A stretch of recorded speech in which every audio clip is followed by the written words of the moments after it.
नाज़रीन, आज हम बात करेंगे माहौलियाती तहफ़्फ़ुज़ और इस्लामी तालीमात पर। नाज़रीन, इससे पहले कि मैं अपने मौजू का आगाज़ करूँ, आपसे गुजारिश है कि इस वीडियो को आखिर तक ज़रूर देखें, इस वीडियो को लाइक करें, शेयर करें और चैनल को सब्सक्राइब भी कर लें। नाज़रीन, माहौल अल्लाह ताला की एक अजीम नेमत है। ज़मीन और आसमान, दरिया और समंदर, दरख्त और पौधे, पहाड़, जहाँ तक के जानवर और परिंदे, सब अल्लाह ताला की मखलूक है। और याद रखें कि इस्लाम सिर्फ इबादत का दीन नहीं बल्कि एक मुकम्मल ज़ाब्ते हयात है जो इंसान को अपने माहौल की हिफाजत और उसकी बेहतरी की तालीम भी देता है। आज दुनिया माहौलियाती आलूदगी, जंगलात की कटाई और पानी की कमी, फ़ज़ाई आलूदगी और मौसमी तब्दीलियों के मसाइल का सामना कर रही है। और इस्लाम ने 1400 साल पहले ही ऐसे उसूल बयान कर दिए थे जो माहौल के तहफ़्फ़ुज़ की बेहतरीन बुनियाद फराहम करते हैं। माहौल के बारे में अल्लाह ताला ने कुरान करीम के अंदर तालीम देते हुए फरमाया कि ज़मीन अल्लाह ताला की अमानत है। अल्लाह ताला फरमाते हैं वल्लज़ी खलक़ लकुम मा फ़िल अर्ज़ि जमीआ, कि वही है जिसने ज़मीन के अंदर तुम्हारे लिए सब कुछ पैदा किया। इस आयत से मालूम होता है कि ज़मीन के सारे वसाइल इंसान के फ़ायदे के लिए हैं, लेकिन उनका इस्तेमाल ज़िम्मेदारी और अमानतदारी से होना चाहिए। अल्लाह ताला ने कुरान करीम के अंदर माहौल की हिफाजत के लिए फ़साद फ़िल अर्ज़ करने से मना किया। अल्लाह ताला फरमाते हैं वला तुफ़सिदू फ़िल अर्ज़ि बाद इस्लाहिहा, और ज़मीन में इस्लाह के बाद फ़साद ना फैलाओ। माहौलियाती आलूदगी और जंगलात की बेदरेक कटाई, पानी को आलूदा करना और कुदरती वसाइल का ज़ियाद भी फ़साद फ़िल अर्ज़ की एक शक्ल है। माहौलियाती तहफ़्फ़ुज़ की तालीम देते हुए अल्लाह ताला ने कुरान करीम के अंदर हमें एतदाल और मियाना रवी भी सिखाई।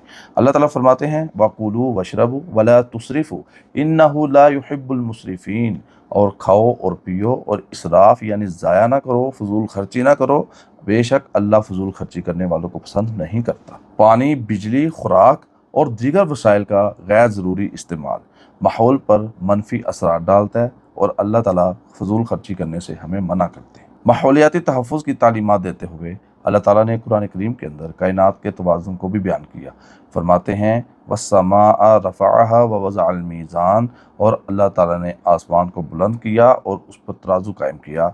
मुफस्सिरीन ने इस तराजू से मुराद उसका तवाज़ुन लिया है जिसने ज़मीन व आसमान के तवाज़ुन को बरकरार रखा हुआ है। अल्लाह ने पूरी कायनात को एक मुतवाज़न निज़ाम के तहत बनाया और इंसान को तालीम देते हुए फरमाया कि इंसान का फ़र्ज़ है कि इस तवाज़ुन को बिगाड़ने की बजाय उसकी हिफाजत करें। और नबी करीम सल्लल्लाहु अलैहि वसल्लम ने माहौलियाती तहफ़्फ़ुज़ की तालीम देते हुए हमें दरख्त लगाने की भी फजीलत बयान की है। आप सल्लल्लाहु अलैहि वसल्लम ने इरशाद फरमाया जो इंसान कोई दरख्त लगाता है या खेती बोता है, फिर उसमें से कोई जानवर, परिंदा या इंसान खा पी लेता है तो ये उसके लिए सदका बन जाता है। इस हदीस से मालूम होता है कि शजरकारी सिर्फ दुनियावी काम नहीं बल्कि इबादत और सदका जारिया है। और शजरकारी के हवाले से इस कदर नबी करीम सल्लल्लाहु अलैहि वसल्लम ने तालीम दी, आप इस्लाम ने फरमाया कि अगर क़यामत कायम हो रही हो और एक इंसान के हाथ में पौधा हो तो क़यामत कायम होने से पहले अगर वो पौधा ज़मीन में लगा सकता हो तो उसको चाहिए कि वो लगा दे। ये हदीस माहौल की अहमियत को इंतहाई मौसर अंदाज में बयान करती है।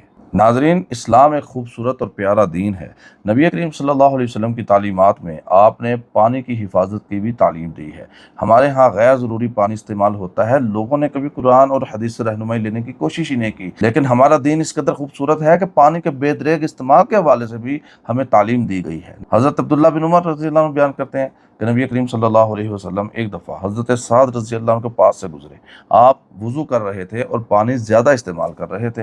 नबी अलैहिस्सलातु वस्सलाम ने फरमाया ये इसराफ कैसा है? हज़रत साद रज़ियल्लाहु अन्हु अर्ज़ करते हैं ए अल्लाह के रसूल सल्लल्लाहु अलैहि वसल्लम, वज़ू में भी इसराफ होता है? नबी अलैहिस्सलाम ने इरशाद फरमाया हाँ, अगरचे तुम बहते हुए दरिया पर ही क्यों ना हो। ये तालीम पानी के तहफ़्फ़ुज़ का बेहतरीन उसूल है और आज इस्लाम छोड़कर मगरबी दुनिया को अपना आइडियल बनाना चाहते हैं। और माहौल को साफ़ सुथरा रखने के हवाले से जो तालीम मिली, नबी अलैहिस्सलाम ने इरशाद फरमाया अत्तहूरु शत्रुल ईमान, सफाई निस्फ ईमान है। यानी इस्लाम ने सफाई सुथराई को इतना पसंद किया कि उसको आधा ईमान करार दे दिया। गली, मोहल्लों, सड़कों और अवामी मुकामात को साफ सुथरा रखना इस्लाम की तालीमात का हिस्सा है। और इस्लाम ने जानवरों और परिंदों तक के हकूक़ को बयान कर दिया। इस्लाम ने हमें जानवरों के साथ हुस्न सलूक की भी तालीम दी। रसूलुल्लाह सल्लल्लाहु अलैहि वसल्लम ने इरशाद फरमाया कि एक औरत को बिल्ली की वजह से अज़ाब दिया गया क्योंकि उसने उसको कैद करके रखा था, ना उसको कुछ खिलाया पिलाया और ना ही उसको छोड़ा यानी आज़ाद किया कि वो ज़मीन के कीड़े मकोड़े खा लेती। اور ایک اور حدیث جو کہ صحیح البخاری کے اندر موجود ہے، ایک شخص کو پیاسے کتے کو پانی پلانے کی وجہ سے جنت کی بشارت دی گئی۔ اور صحیح بخاری کی ہی ایک اور روایت کے اندر آتا ہے کہ ایک زانیہ عورت تھی جو کہ جا رہی تھی، اس کو پیاس لگی، کنویں سے پانی نکال کر پیا، باہر دیکھا کتے کے چھوٹا سا بچہ تھا، وہ بھی پیاسا تھا، اس نے کوشش کی اور اس کے لیے پانی نکالا، اس کو پلایا، اللہ تعالیٰ نے اس کو بھی معاف کر دیا۔ اس سے معلوم ہوتا ہے کہ جانوروں کے تحفظ اور ان کے حقوق کا خیال رکھنا بھی ایک اہم ماحولیاتی ذمہ داری ہے۔ اور اسی طرح ہمیں صحابہ کی زندگی اور ان کی سیرت سے بھی ماحولیاتی تحفظ کی بہت اہم تعلیمات ملتی ہیں۔ سیدنا ابوبکر صدیق رضی اللہ تعالیٰ عنہ نے جنگ کے لیے جب لشکروں کو روانہ کیا تو آپ نے فرمایا درختوں کو نہ کاٹنا، کھجوروں کو نقصان نہ پہنچانا اور کھیتوں کو تباہ نہ کرنا۔ یہ ہدایات جنگ کے حالات میں بھی ماحول کے تحفظ کی اہمیت کو ظاہر کرتی ہیں۔ اور اسی طرح سیدنا عمر فاروق رضی اللہ تعالیٰ عنہ عوامی وسائل کی حفاظت اور چراگاہوں کی نگرانی اور قدرتی وسائل کے منصفانہ استعمال کا بھی خصوصی اہتمام کرتے ہیں۔ اسلام نے جو ماحولیاتی اصول بیان کیے ہیں ان میں شجر کاری کرنا، درخت لگانا اور جنگلات کی حفاظت کرنا، پانی کو بچانا، اس کو آلودہ ہونے سے محفوظ رکھنا، صفائی ستھرائی رکھنا، گلی محلوں اور عوامی مقامات کو صاف رکھنا، جانوروں اور پرندوں کے حقوق کا خیال رکھنا، فضول خرچی سے اجتناب کرنا اور قدرتی وسائل کو ضرورت کے مطابق استعمال کرنا، قدرتی توازن کی حفاظت کرنا اور ایسے کاموں سے بچنا جو ماحول اور قدرتی نظام کو نقصان پہنچائیں۔ عصر حاضر میں مسلمانوں کی ذمہ داریاں یہ ہیں: زیادہ سے زیادہ درخت لگائیں،